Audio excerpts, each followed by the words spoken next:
I would say that an epiphany was when I understood that concept art and industrial design treat reliability in an opposite way. In industrial design, we'll try everything possible, or in automotive design, to hide every structure away from you, from the final user. It has to look outside of this world. It has to look fake. It often imitate the digital, imitate material that are not actually possible. We create a lot of layers with paintings to create that feeling of ethereal, exotic. Basically, to sell an object, just try to make it more special as possible. But in concept art, everything is immaterial. There is an effort from the designers there to make it look cool, but bringing it back to reality. So hide the screws, but in the places that it will look the best. Add functionality, hint at it. So in real life, we seek perfection, geometrical perfection, while in concept art, we often seek for little imperfection. Please welcome lead concept artist and designer Alberto Petronio to this episode of the Learn Squared podcast. And in this episode, you'll see how Alberto's life and career have made him the respective artist he is today. From how he worked as a designer for the renowned Pininfarina, designing for actual real-life outer space, and how he became the lead vehicle and weapons concept artist at Cloud Imperium Games.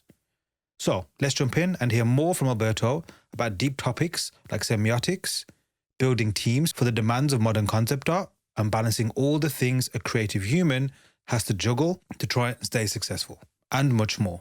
Let's go.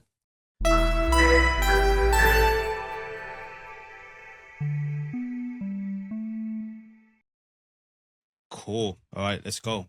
Hey everyone, welcome back to the Learn Squared podcast. I'm delighted to welcome on the amazing designer, Alberto Petronio. Thank you for inviting me here. Thank you for also joining me on this very hot day over here in the UK, which, as we've discussed before, we've made it even worse with our, local conditions. So hopefully we can make it through in one piece or not melt. But before we get into all the good stuff, if you wouldn't mind just letting everybody know your origin story, who you are, what you do, and all of that good stuff. I'm Alberto. I am the lead concept artist of the vehicle team at the moment at Cloud Imperium Games. I've just went through for the past 10 years doing design in various stages of my career, in 3 different careers, which are product design, 3D art, and concept design or concept art. And I'm mostly an art surface concept designer. Most of my life I've been designing vehicles in a way or another for the automotive industry, or let's say vehicle industry in an automotive company. That was back in Italy. I moved in Germany to do vehicles for an indie studio called Egosoft back in Aachen, close to Belgium and Netherlands. And then in 2020, I moved in the UK to be a 3D artist, Monster Citizen. And 2 years after, so 3 years ago, I became a concept artist officially, despite doing some concept art gig in the freelance world. Is this, so would you say your role now is that by design? Is it something that you've fallen into? Or is this where you wanted to be? So I remember having this conversation back in uni when I was studying industrial design and thinking about this type of role as something that a very marginal elite in the world can hope to achieve. And I didn't follow through, sadly. I thought that industrial design, especially in Italy, was a safer bet. It's close to engineering. There is a lot to be produced. So I never thought for a second it wouldn't have been a viable career, but for some reason, for the society I got brought up with, I never thought it would have been possible. Then I started working in the industrial design world. I thought, okay, this is not for me at all. I tried to speak with and reach out to people that work in the video game industry. I thought it was possible. I saw it was possible. 3D was, again, the safest bet. So I went in that direction. while a part of my heart was really telling me, go creative, go wild, have fun. But the fact that I grew up in a society where 30% of under 30 is unemployed really made me walk on eggshell, I guess. And I always try to take the safest bet first. But this is where I wanted to get, I guess. Any regrets with the path that you take? Regrets is obviously a strong word, always using a negative sense, but would you do things differently if you had the opportunity again, or are you happy with the way it happened? I wish it happened before. So there's the regret of being too safe, for sure. But I think humankind always think about the paths it didn't take rather than how good the ones they take it was. Yes. So I'm really happy with where I am right now. Like, I do spaceship for living. How better could it be? Obviously, there have been sacrifices. Leaving the hometown, leaving the motherland has been rather tough. And it's something that I came to realize way later in my life. But I am happy with the job I do. Not many people could say the same. I like the way you explain that, like, especially about regrets. Like, we focus more on the regrets than actually the better path taken. And that's something I'm definitely guilty of my own self. But yeah, I think it's important to note that as well. Like, I understand why, the psychology behind it, why I look at the regrets, because it's kind of like, I guess, like, say in motorsports, you look at telemetry data, and that's literally looking at the regrets of like a lap or something, and you're trying to improve here and there. But you still, if you invert it, you can't look at the positives. I guess you probably get more from it than even look at the negative sometimes. But you mentioned there, though, that there's some sacrifices you made. Were they tough to make? At the moment, no. In the moment I received the offer to go and move to Germany, I haven't thought it for a second. And years after, I realized how many things I left behind, all the people I've left behind. I had a partner there. I had my dog there. My family, of course. Once you're out and you see them 3 times a year, you see them getting older faster compared if you were there. So, especially now, after I have been out for 6 years, I start seeing that. And yeah, that's a big sacrifice. How do you reason with the sacrifice? Is it something that you even reason with? Oh, yeah. I mean, it took a toll on my mental health, for sure. Right. I try to be as close as I can to them, and I think that it made me realize how unappreciative I was of my family until I was with them, and the separation kind of brought us closer. Like, when you live with your parents, you obviously have a different perception of all of that, but when the normal things start to miss in your life, that's when you realize how lucky you are. I was brought up in an amazing family. Couldn't have asked for a better one. And yeah, it's a sacrifice, but they're still there. And coming back every 3-4 months is every time a joy. Nice. Did you have any issues or battles with balance?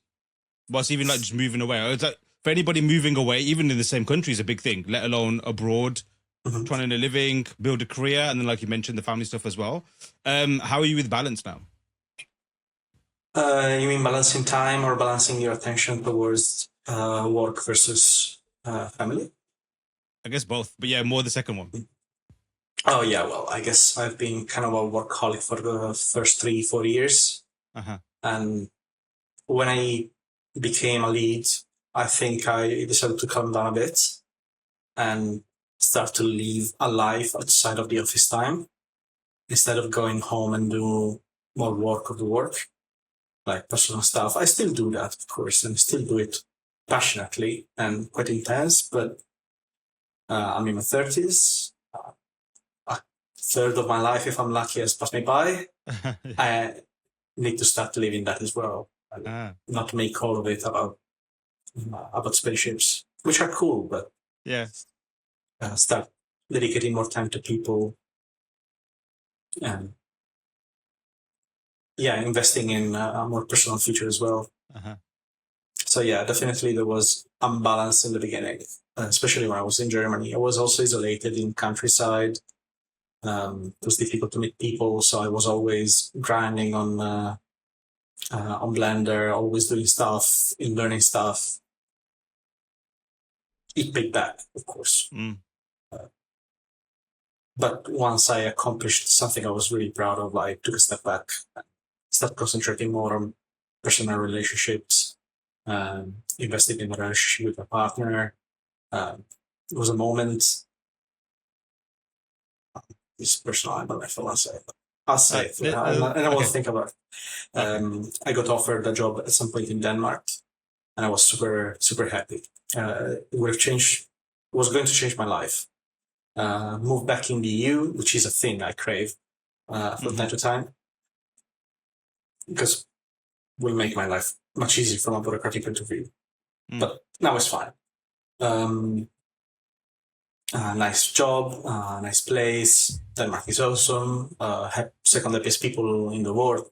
There were solid ground to be happy about what happened, and I realized how unhappy I was with the fact that I would have had to solve the relationship issue. Like, okay, far from him, but then I realized that it's not all about job. It's not all about the work. People are way more important than whatever role, title, or LinkedIn event. It doesn't worth it. So I negotiated a good position here. It went very well. That's the decision I will never regret in my life. That's sick. One of those key points of my life that I really say I made a decision and I made the right one. That's reassuring and awesome to hear. Similar kind of like, I guess, decisions I've had to face myself as well, like career versus people you care about. And oftentimes you second guess, you thinking, did I make the right move? Did I not make the right move, etc. But yeah, I can relate to you in the sense of like the regret factor never entered it.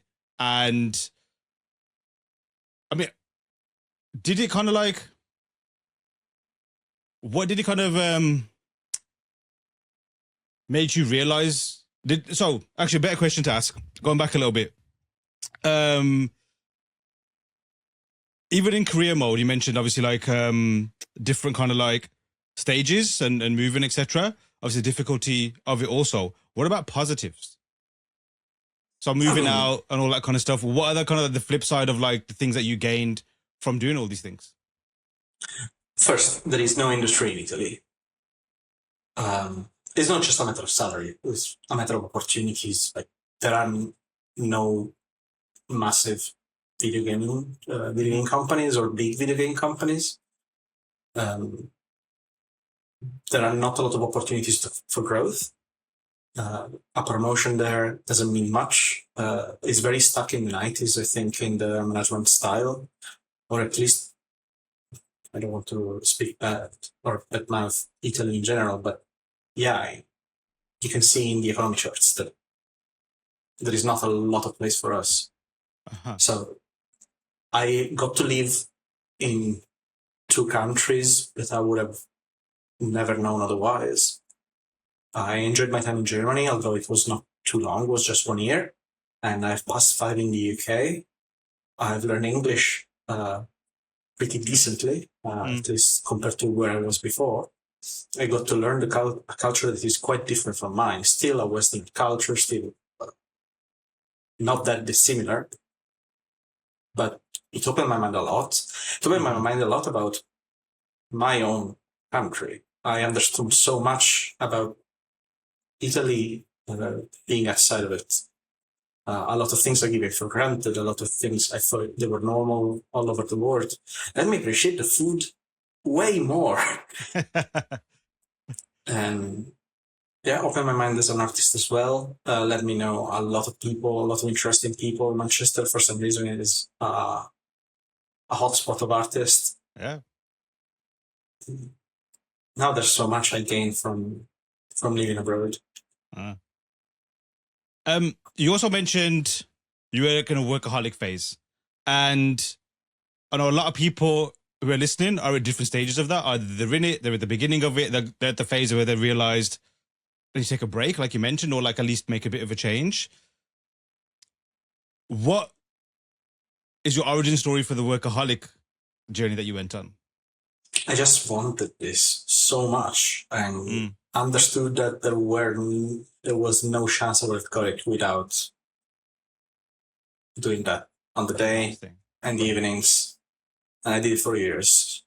Since my studies, I think that almost every day, except like a few exceptions, holidays and stuff like this, I went home and drew. Learn how to draw, learn how to model, learn how to render, learn design better. Since uni, probably, yeah. So I finished it in 2015. I started it in 2012, and there was no day, almost no day, that I haven't spent doing something artistic. And again, I still do it just in a different proportion. And it stopped when my body told me to. Interesting. So at some point, I just felt my stomach closing up, thinking about work, and I understood that was the limit. So if you don't mind, if you don't mind me dig into that a little bit more, tell me to shut up if you want me to as well. Similar journey, similar kind of like exactly like my body alarm clock. Not only just told me to stop, but it's still trying to tell me like I'm still having issues and stuff. How did it manifest for you? I would say that it manifests with a panic disorder. Okay. So I started having panic attacks quite often. Going to the hospital thinking I'm dying. I wasn't. Becoming extremely, how to say, paranoid about health. The word doesn't pop into my mind, but that was the sign that I was probably burning out. So that got me into a moment I really took a step back. From passing 6 hours after work on Blender, I passed 2 or 3. Right. Maybe 2. Start doing more activity outside, more time with my partner, more time talking to my family, evaluating my time outside of work a little better. Would you say, have you kind of done a 180? Is that no longer a problem, or you have a much better grasp of it now? I definitely am no longer burned out as I was 2 years ago. No, I would definitely say I'm better. And there are days that I just do extra work all the time. Yeah. I also have a better grasp of what in my mind is both work and pleasure rather than just work. So I have control over that. So I avoid personal projects that I know may look me into a workflow that I don't like. I avoid client projects where I do freelance that bring me into that loop. There have been times that I've been doing freelance projects, especially related to education, that took me away from the work for 2 weeks, and I loved every second, and I would do that again and again and again. So no, I'm definitely in battle. Sick. Well, that's definitely good to hear, and I'm glad to hear that. What do you think led to it? Obviously, like just working all the time, just looking at it, and I guess, have you even looked into it? Like trying to like decode it, like almost like a crime scene investigation, like, you know, what causes murder scene? What was that journey? Years of therapy, right? Okay. Helped me as well. But yeah, what causes it was I bought a house that put a lot of financial pressure over me, and a lot of need for safety measures on a financial level. Right. I got into a position where I was responsible for others. That brought a lot of pressure. and I got the wrong client work at the same time. When these three events collided, that's where I started feeling, every time I was thinking about the client work, I remember having my stomach completely blocked, like a vertigo. No hunger, just discomfort. Mm. And that a couple of weeks later turned into the panic disorder. I remember your talk at GFD, and very cool. I still remember it to this day. I remember it still holds up in the sense of like some of the stuff you talked about. But one of the most coolest things that you mentioned was Pininfarina. When you mentioned that, I just, casually just dropped it in there. I worked there, I designed this, I designed that. I did transport design at university, and a lot of those great Italian design houses are royalty, when you think of design and stuff. Yeah. What was that journey like? How did you get in? How did it feel to get in? And did you even hunt for that as well? I mean, when I was in uni, that was really my dream. I was in I still consider it a very cool institution. It's called IAAD, Istituto Arte Applicata and Design. That was a private university made from professional teachers. Between the teachers, there were a lot of people from Pininfarina, all the area of Turin, really. The area of Turin made a lot of the old school design history of Italian cars, because around there is Maserati, Alfa Romeo, Fiat is the town of Fiat, Pininfarina, Giorgetto Giugiaro with Ital Design.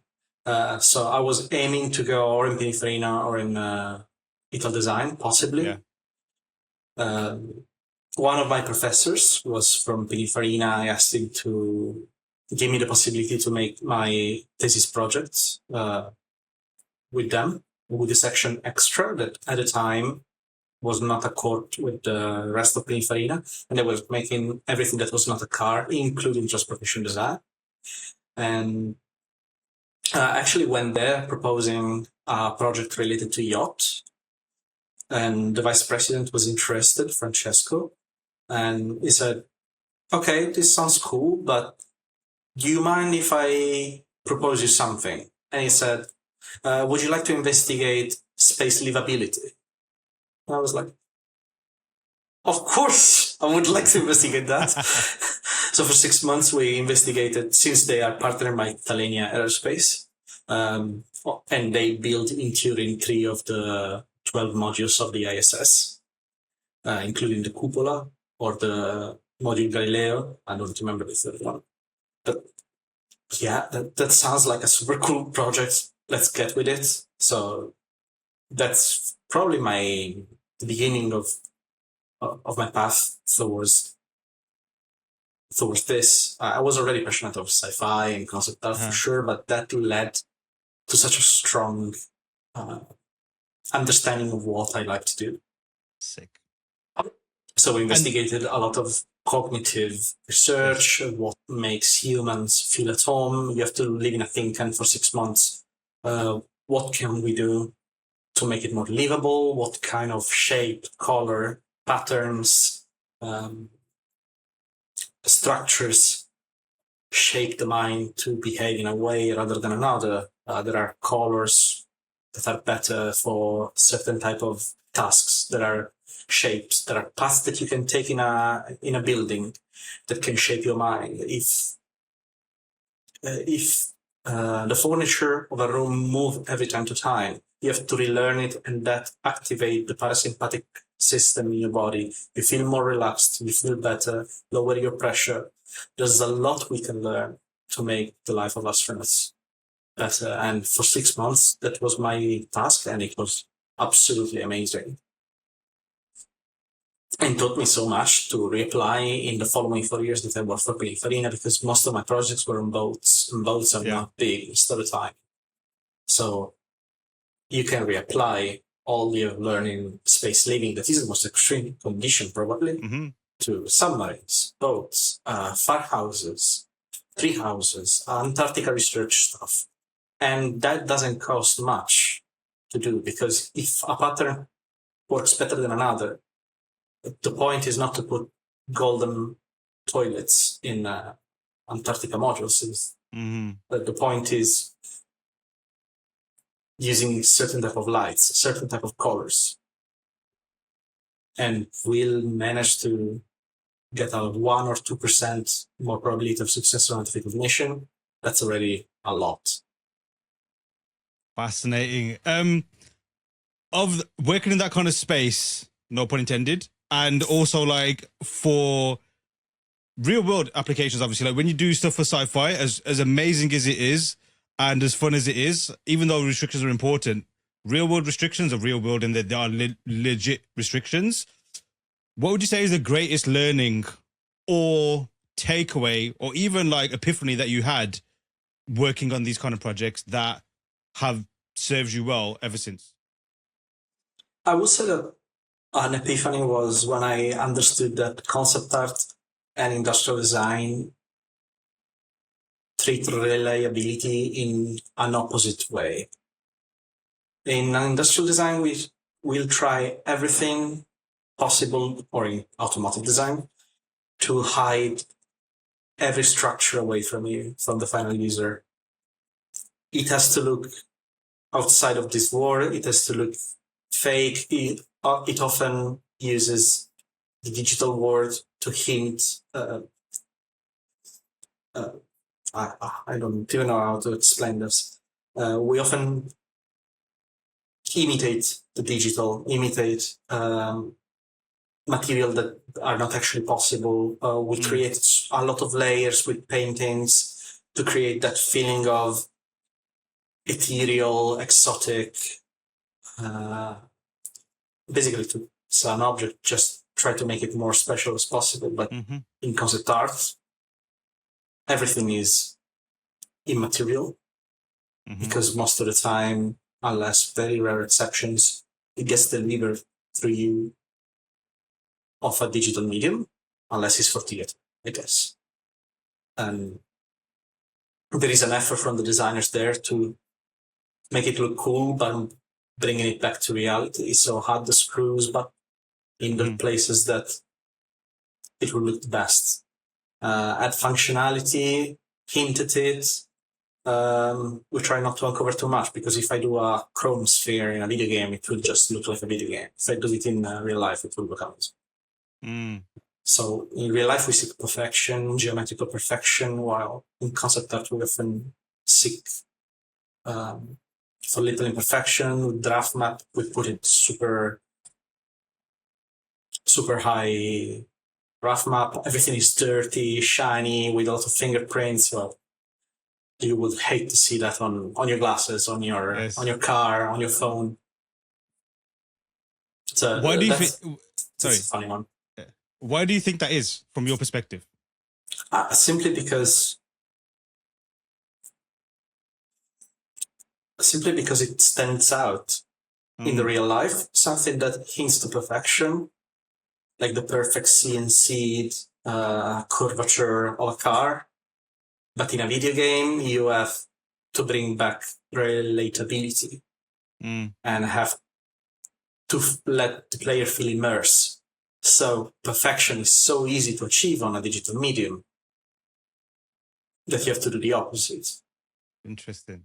So, yeah, The Last of Us, everything is rough and it feels real. But if you had your house looking like that, you would probably start cleaning. Yeah. You mentioned on like the design project that you had at Pininfarina, when it's, so just to clarify, what project was that? The one that went in space? It actually went in space, right?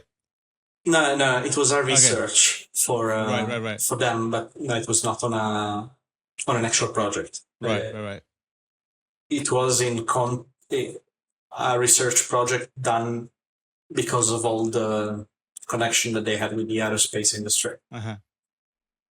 You mentioned, obviously, like, which always fascinates me, just the level of thought, input, investigation, observation, data gathering, and like you just mentioned, like human behavior. It's always a why. It's always a why.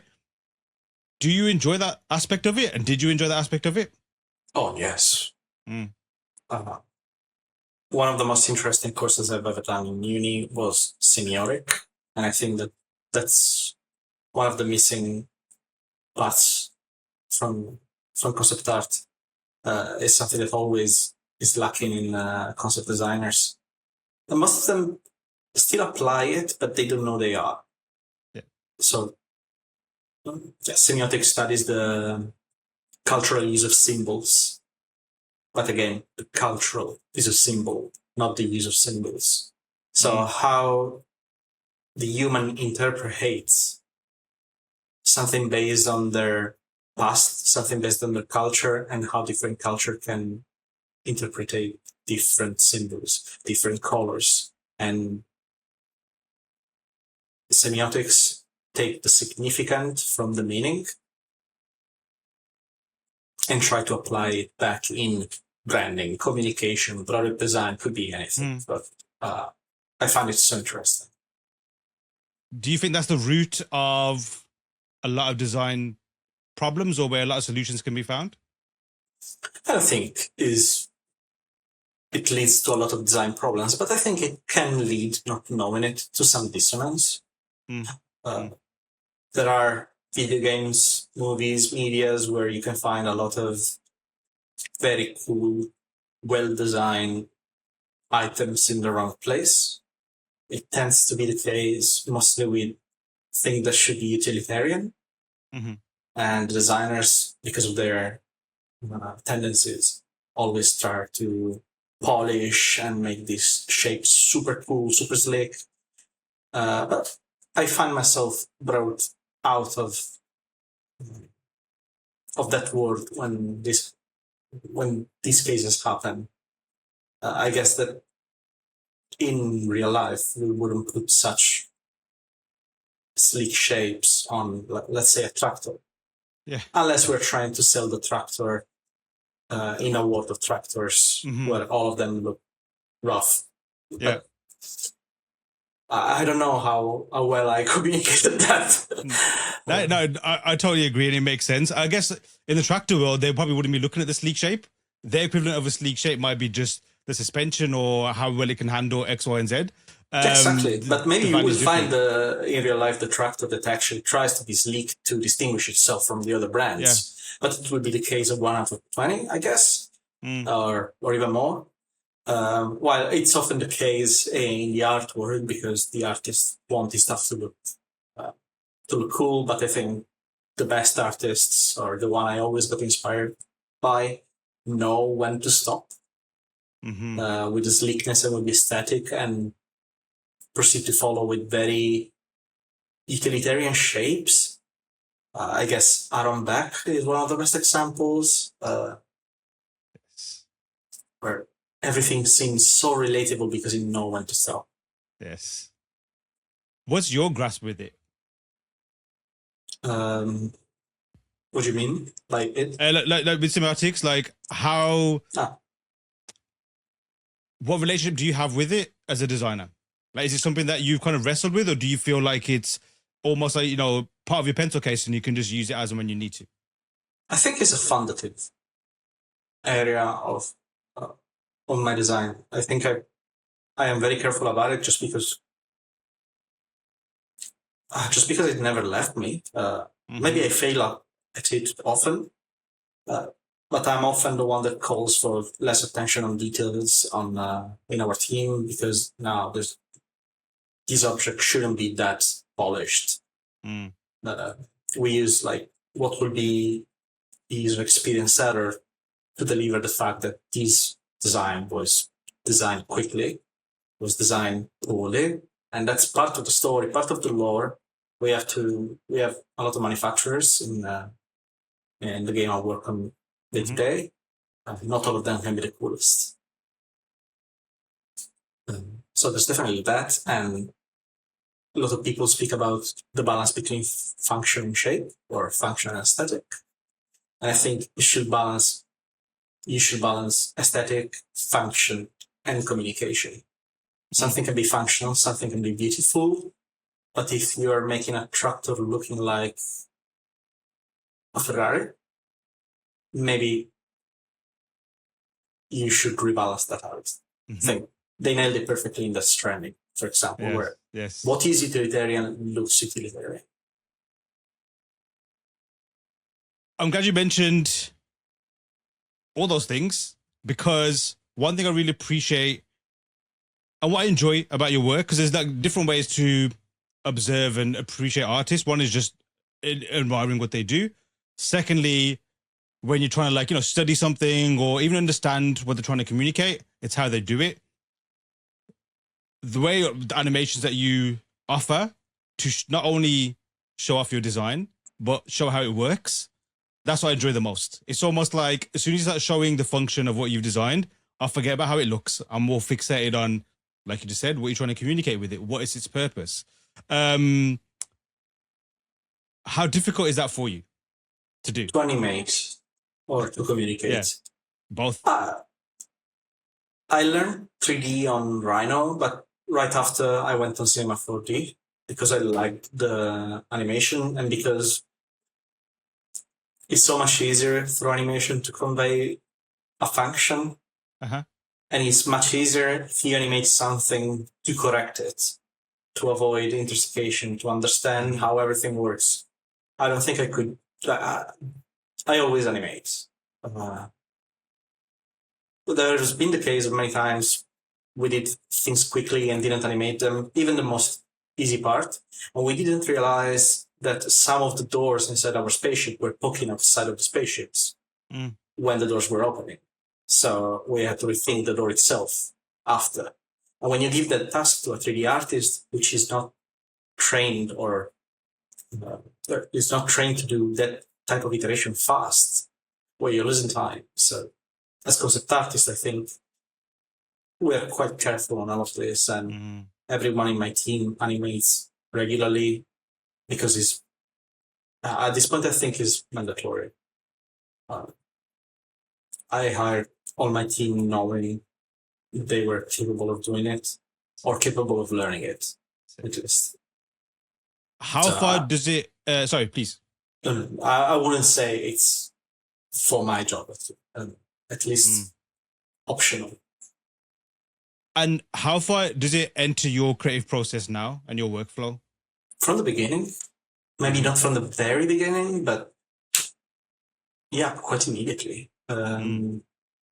Especially if the design is from a particular feature. Maybe I don't try every panel because if you play Star Citizen, you know that there is a lot of stuff that opens and you can interact with. Maybe I don't animate the pressing button animation. But how a ramp opens, how door open, weapon deployment especially, is all stuff that is better if it gets taken in charge by concept artists than a 3D artist. The 3D artists do their job implementing it, polishing it, topologizing it, all the texture stuff. Why should we give them this extra task that with the tools they have, that with the technique they use, will take them so much to change and run through the iteration that goes through a normal art director. So we use faster tools and procedures that make us convey what we want to do with less work because we don't use as much detail as them or attention to topology. So it's just better if we take care of that part. Cool. What are your career highlights so far? Like best projects. Projects or anything else that we might not suspect? I mean, the thing I might be the proudest of might be the team. Because I had been given total trust from my boss, from my director, to create an internal concept art team for the vehicle team in Star Citizen. And that went well. That went really well. Talking about projects, I did a couple of ships I'm really happy with, which are the Sealand. It is the triangular ship from Garek. That is one that has, for example, a lot of animations, and the animations were part of the gameplay because the ship is not flown is a plane, like most of our ships, but this one is a rocket. So you have to land on your butt rather than on your belly. And studying that animation was fundamental for the game design itself. That's a good example of how you could integrate it. And I guess I'm very proud of the Star Lancer series because it has become one of the new metas for Star Citizen. So achieving that is kind of cool. Sick. So how did you fall into this? I say fall, work into this role. And I guess the following question to that would be, what is it like building a team? I'll drink.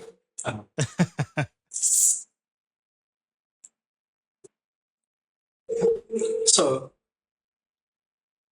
I wasn't even sure I wanted to become a lead concept artist.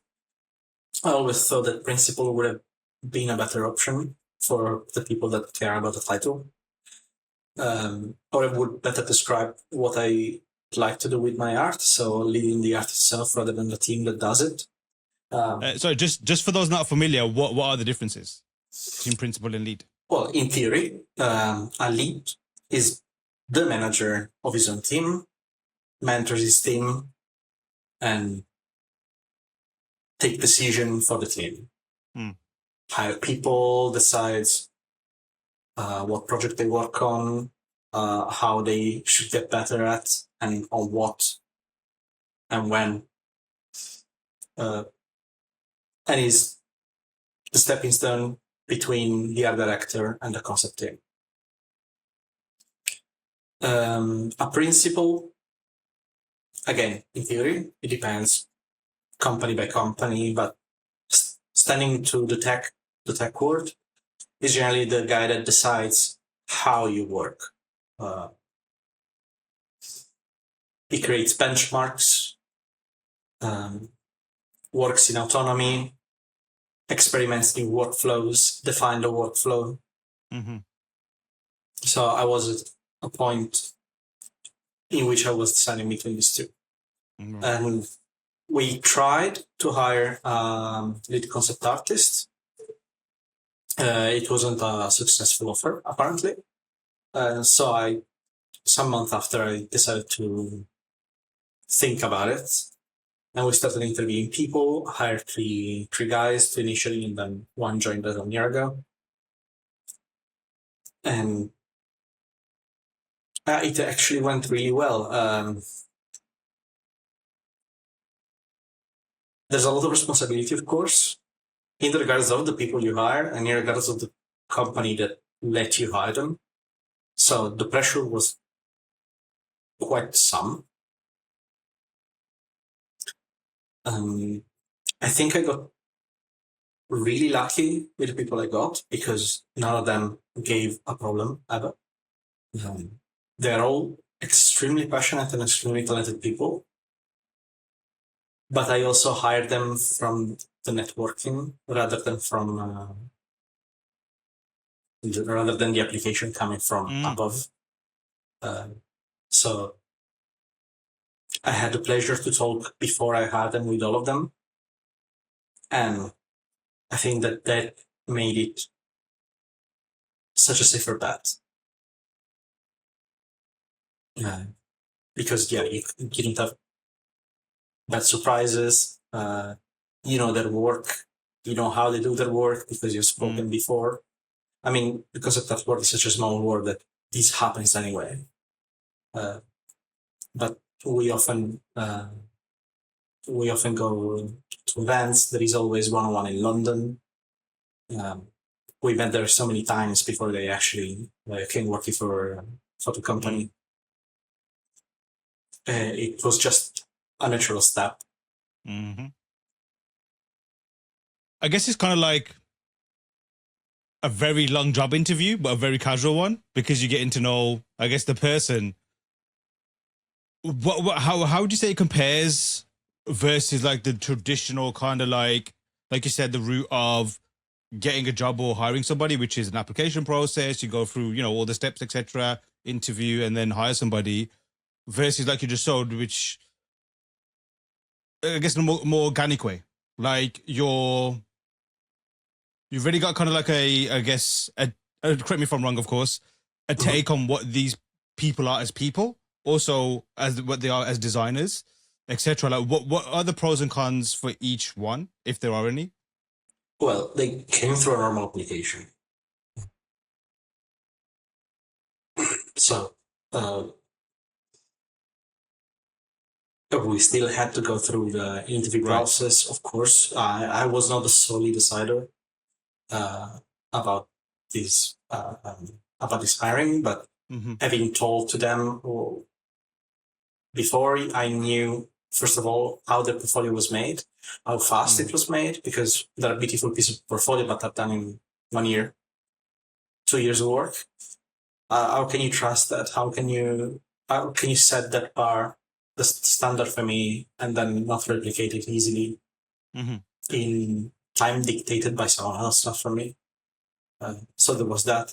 I understood that some of them was really receptive to feedbacks because they asked me some, and I gave it to them, and they changed the stuff that I gave them feedback on. So yeah, easy to understand how you take it, right? So they made the choice really easy. Obviously, there were other great people, but yeah, people when they apply online, most of them are from very far. They apply to a lot of other companies, while from a team, there were, of course, still artists. One of them came in as a junior.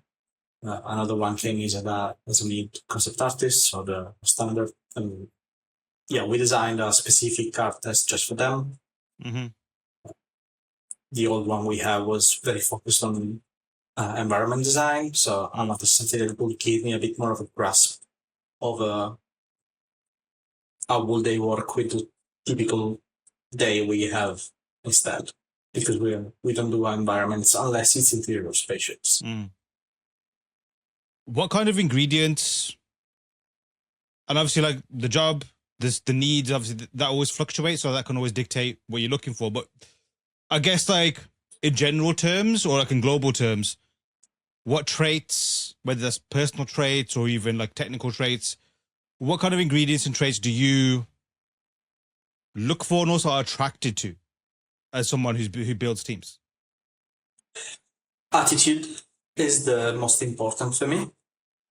Of course, you need to know our surface design, but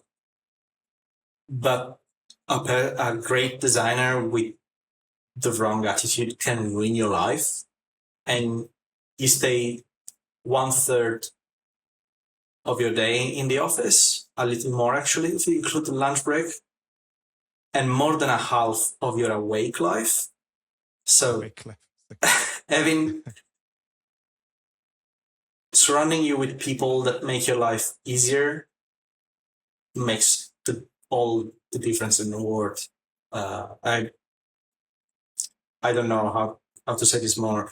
Being capable of taking a feedback not personally, being able not to make it about yourself or making every project about your portfolio.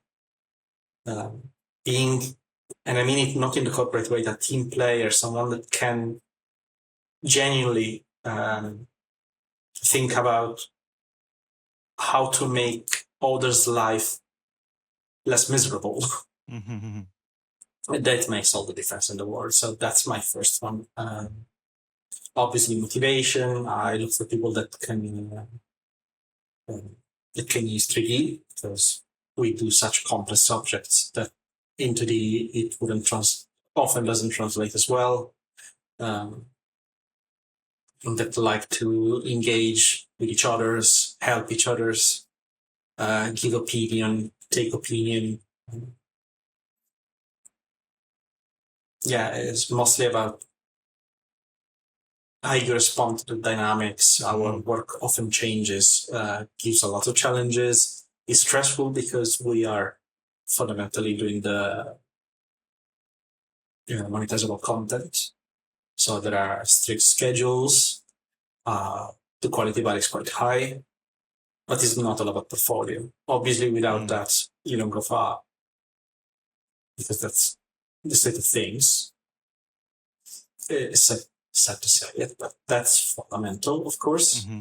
But being able to demonstrate that you can work in team, with a positive attitude, and help me help the whole team, is the most important part. I'm very fascinated by this topic. I'm very fascinated by people in general, and also whether it's in a work setting, in a social setting, or whatever. When groups of people are together, what happens and what their purpose is, etc., etc. Obviously, like employment is an obvious one. It's about working together, hopefully, and achieving a goal. One thing that is very fascinating are the people that are leaders and how those leaders interpret the word leading. For example, some people take it in a very dictator kind of way. Some people take it in a more social kind of way, where it's like familial, like I'm nurturing these people and I'm responsible for them and they feel very responsible. All these things you mentioned, and I totally agree with you in terms of like every ingredient is very key to a team, and the people that are part of the team are very important, but also the leader and the person in charge and whatever hierarchy that is also a skill unto itself. And for even to be able to recognize the talent in the first place, I've seen it across many industries, is seemingly a rare skill that happens, or at least in the places that I've been, where you think it more obvious. So what has your journey in leadership been like? Like, do you feel that you've always had these traits within you? Like, we kind of built for this, God, that makes no, sense? I don't think I have it in me. But you got it now. That's what my titles say, but I would have never saw myself as leading people. We are a team. I take some decision. My boss take others. His boss take others. Like, it's a hierarchy that goes up until, I don't know. But no, I try not to take myself that too seriously. The saddest part of me would say that I'm a manager. Another part of me would say I art direct a part of the job, the less blue sky stuff, because the blue sky stuff is up to the art director and then to the CEO. No, I don't think I have it in me. I'm a quite shy person. I am definitely not imposing. I am demanding, I guess. I have high standards and I impose high standards. I think I am mildly empathic and I use that to my advantage. But since the beginning, speaking with my boss when this promotion came into place, we talked about me having a small team, something that is manageable while still being able to do art. My vocation is art, not leading. This happened and it worked well because of the people I found. I think in another occasion would have worked as well, I guess. But definitely made me more assertive, and quite a lot, actually, someone would say. But no, it wasn't an aspiration. It was just something that happened and went really well. Nice. Because there was need for it. What do you say? And you're absolutely right. Like, I guess the title is the title, and leadership can be interpreted very different ways. And what you just mentioned there is, I guess, the more stereotypical one. Like, you have to be authoritarian, overbearing, all that kind of stuff. But there's definitely like very different ways and full spectrum ways you can lead. What would you say like is the best thing that you've gained from this leadership position that you never had before? A lot of confidence in my choices, because I don't think I have ever took one without giving it 3 rounds of thoughts. Right. Understood that you can lead a successful team without being a dictator. Uh-huh. Definitely. I just found out that there are qualities in subtleness that can apply to this role as well. Knowing when to not say something, for example, if something that worked out when I didn't know what I wanted. So I let them explore in blue sky in the dark intentionally. Mm-hmm. That's an example of how that could have worked.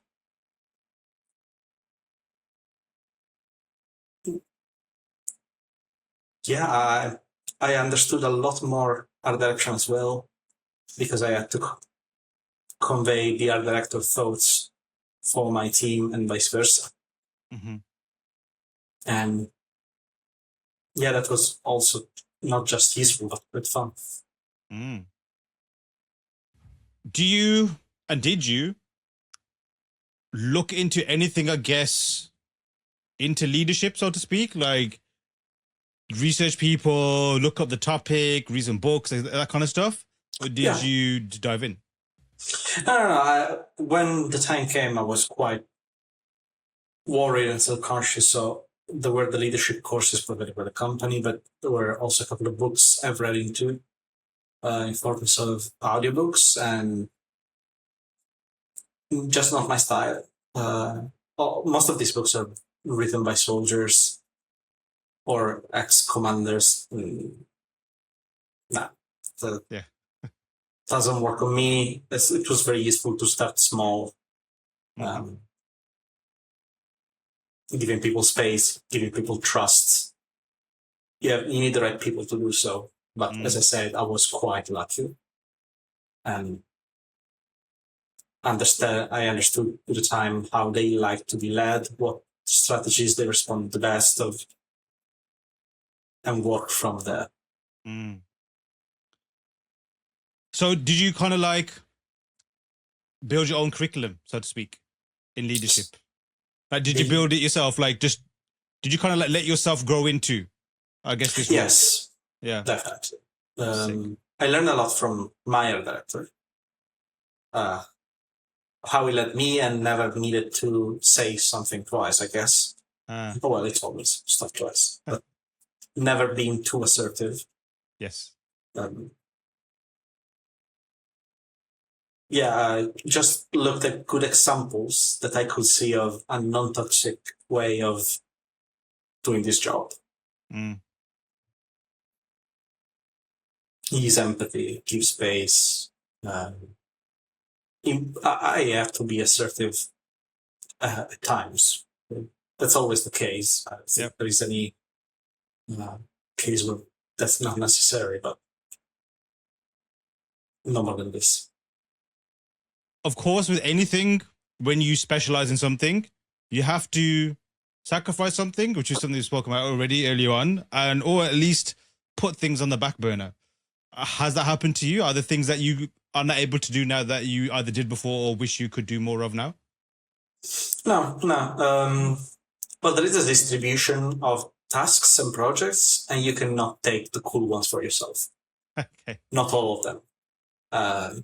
So, yeah, there is that, but there is a little bit of time that has to be dedicated to the management itself, to calls, to meetings. But we are quite well streamlined. That doesn't take as much as I was fearing. It went on the most positive side of my expectations. So I'm still able to do art, and now I have someone that helps me though. Oh. So that's all gained from it. And in the meantime, I concentrated quite a lot to become more efficient in my technical tasks. So trying to get a little faster every time after years. You can see the results. So I wouldn't say I've lost any part of my work from before. Nice. Professionally, I guess when you're looking at professional things and your job, do you see work as work and personal stuff as personal, or is it kind of like fused together for you? It's quite fused because what I like to do in personal time is sci-fi art. Yeah. And doing sci-fi art for work, well, yeah, there is an overlap. And especially when things get particularly interesting at work, I lose motivation to do it in my own time. Mm-hmm. When things at work are a bit slow or farther from my taste, as we have so many manufacturers with different aesthetics, I tend to be more willing to do my personal stuff. But let's say that it's been a while since I haven't done a spaceship on my own time. Because, yeah, I think I do enough spaceships already. Mm-hmm. Does that feel healthy for you that you can't, I guess not can't, but I guess the tank's emptied, right? So you have to wait for that to refill to be able to, do it yourself. Does that bother you that you can't do the personal stuff, or as long as you get to do it in any way, shape or form, that's enough? No, it doesn't bother me that my job is too nice to allowing me to refill at home. If you put it like that. Yeah. Some projects slow down, some personal ones, when my creativity gets spent the most at work rather than being like more of a straightforward task. It's not a bother, it's a privilege that a lot of people will die for. So calling it a bother would be, I don't know, might be even offensive at some extent. Fair enough. It's a pity I don't have enough energy for both of them at the same time.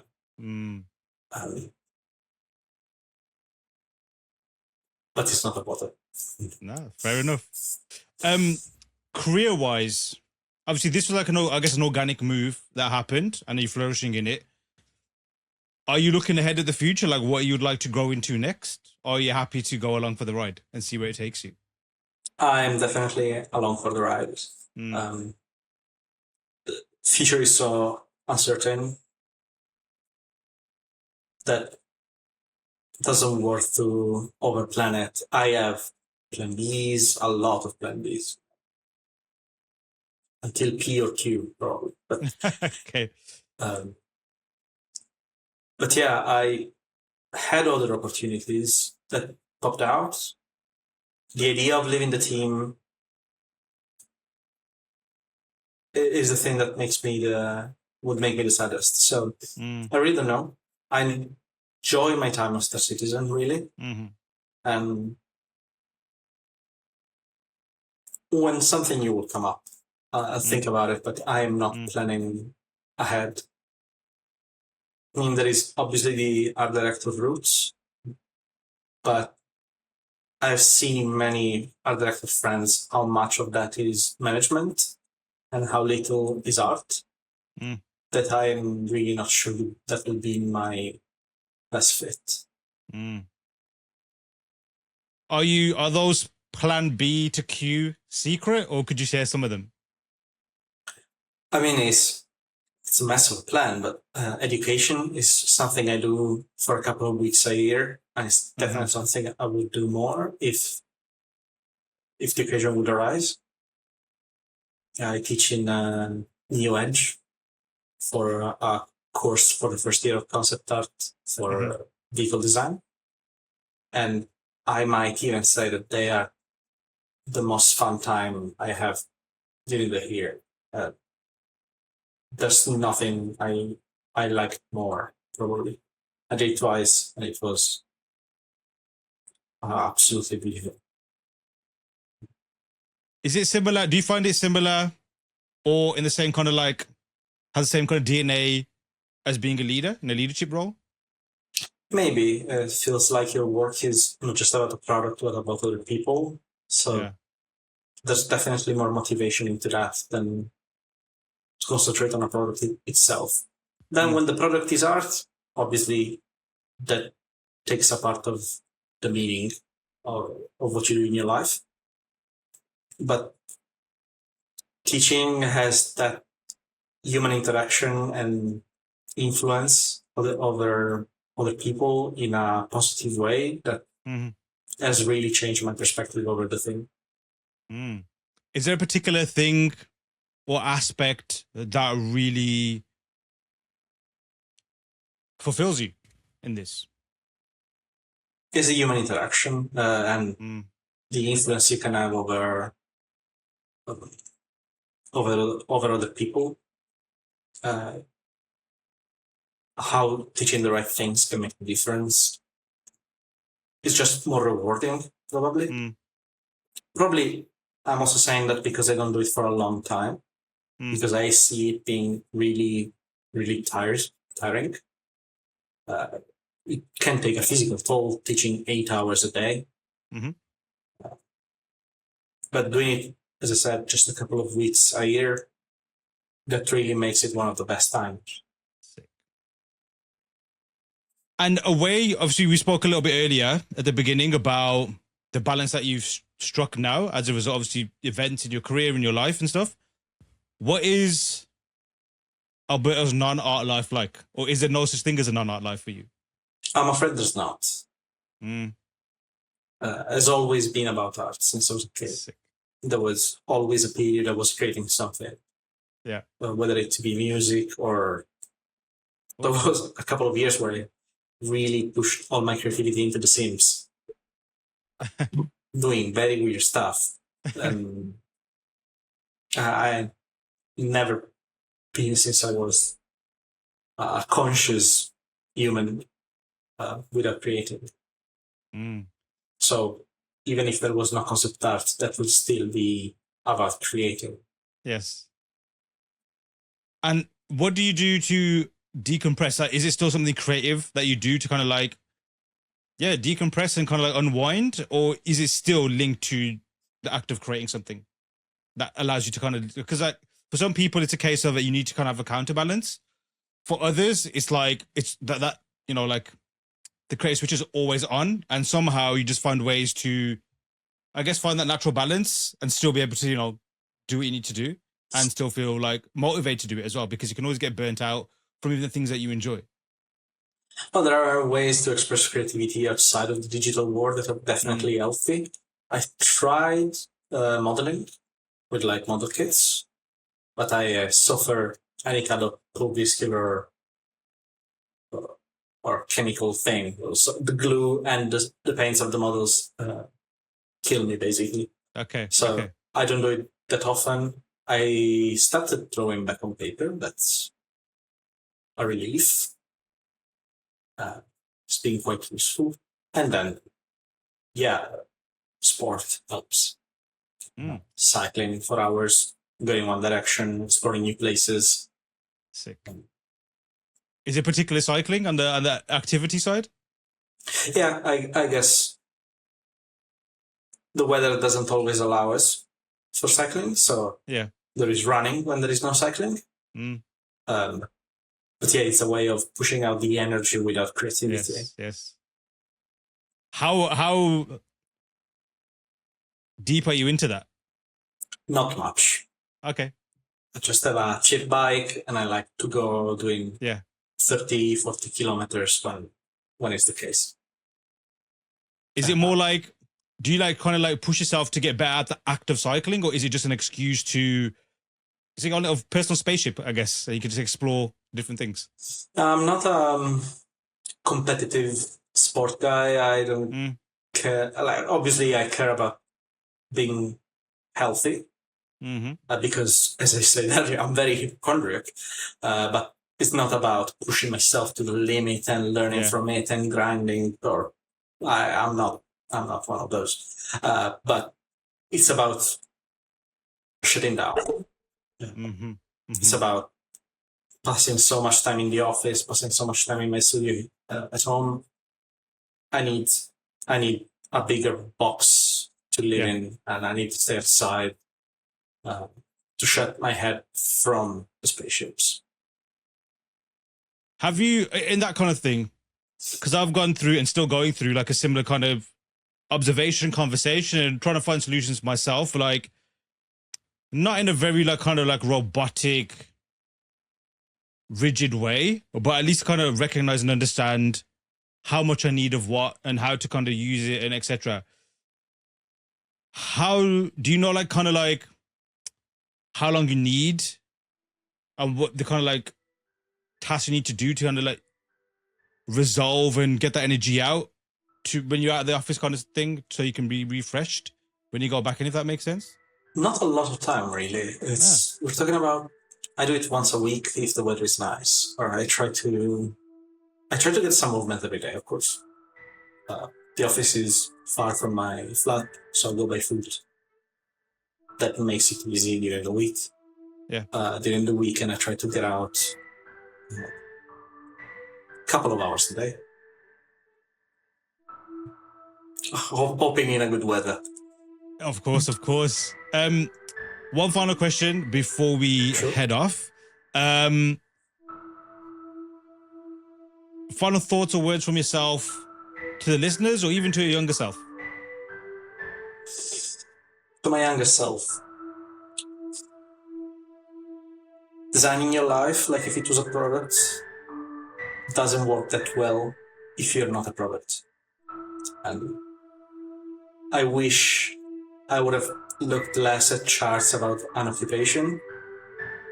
The future is so uncertain today that planning your future now based on occupational ratings and not on what leads who you are and your meanings, it's really masochistic now. I will say that to myself. I wish I went straight into concept art that I would believe that would have been possible. Maybe that's not for everyone, but I think for someone so young as I was at the time, I went a bit too cautious. Well, I'm so glad we finally got this done. Thanks so much for jumping on. It's been incredible. It was my pleasure, Alan. Thank you. Cool, man. A huge thanks to Alberto for jumping on and sharing his incredible journey. Hit the links to see what he's up to and to give him a follow. Then head to learnsquared.com and check out your next course to help you in your creative journey today. Remember, all of our first lessons are free. I've been your host, Aaron Danda. Till next time.